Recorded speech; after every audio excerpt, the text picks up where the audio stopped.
Mr Speaker. $500 million going into early childhood education this budget. The only people who don't believe it,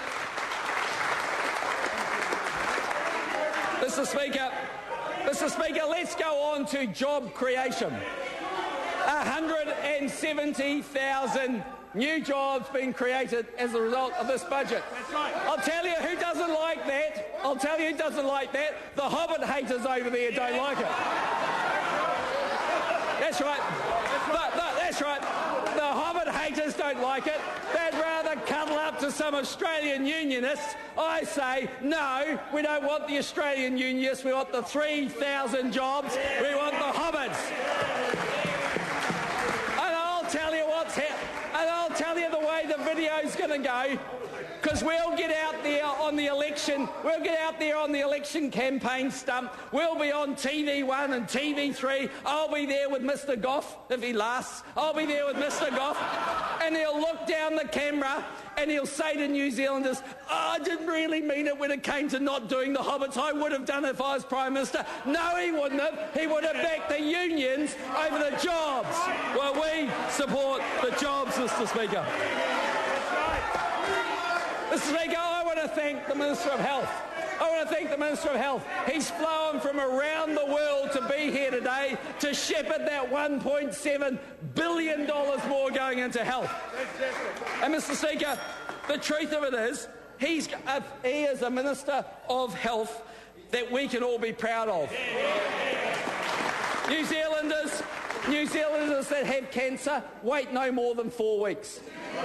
Under a national government, under Labor government, they need the passport. They have to go to Australia. Under national, no more than 4 weeks. Mr Speaker, elective surgery operations, 20,000 more under this government. 1,000 more nurses, 500 more doctors, $55 million going into maternity care for those mums and those babies. Mr Speaker, a lot to be proud of. I want to take this opportunity to thank our confidence and support parties, the ACT Party, the Māori Party, United Future. We've worked very effectively with you over the last 2.5 years. We don't agree on everything. That is the nature of politics. But we have been able to rely on our partners. They've worked constructively with us. I think we've put together a government for the people of New Zealand, and I want to thank them. So, Mr Speaker, they're only waving goodbye because they're the ones leaving, okay? That's why they're waving. Don't worry about that. Mr Speaker, so yes, Labor have a plan. It's don't paint Premier House, sack a DPS agent, sell the Beamers that Helen Clark bought, and by the way, borrow $45 billion more. That's their plan. Mr Speaker, that is their plan. It is a Ponzi scheme. Mr Speaker, I don't have time to get through the mixed ownership model, but I say this to New Zealanders who are watching this. Well, I tell you what, the debate on mixed ownership, bring it on during the election campaign. Because I say to New Zealanders who are watching this now, I say to them, here's your choice. You can invest under Labor into schemes and finance companies that fail you, or you can put your money into sound, dependable New Zealand assets. Majority owned by this government.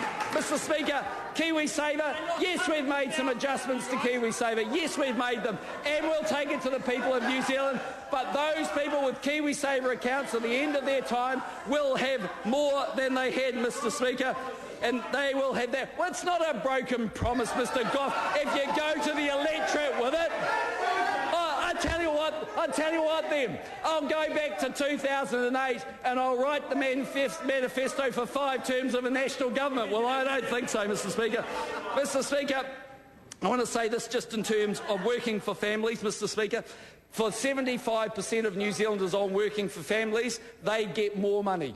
They get more money. 25%, they get slightly less, on average $4 a week, slightly less. 80% of that 75%, of that 25%, Mr Speaker, earning $80,000. Mr Speaker, I just want to conclude with this. We have delivered a budget today which delivers a tax system that's fair. It trims wasteful expenditure. It puts KiwiSaver working for families' interest-free student loans on a sustainable footing. It saves the $45 billion billion that Labor would have wasted. It pays for Christchurch. It develops a capital markets. Mr Speaker, Labor can tell us what they won't do, which is everything that National will do, which is about stable, sensible government. Mr Speaker, if the people of New Zealand want that brighter future, my advice to them is this: vote National come November the 26th. Phil Goff, I'll see you on the campaign trail.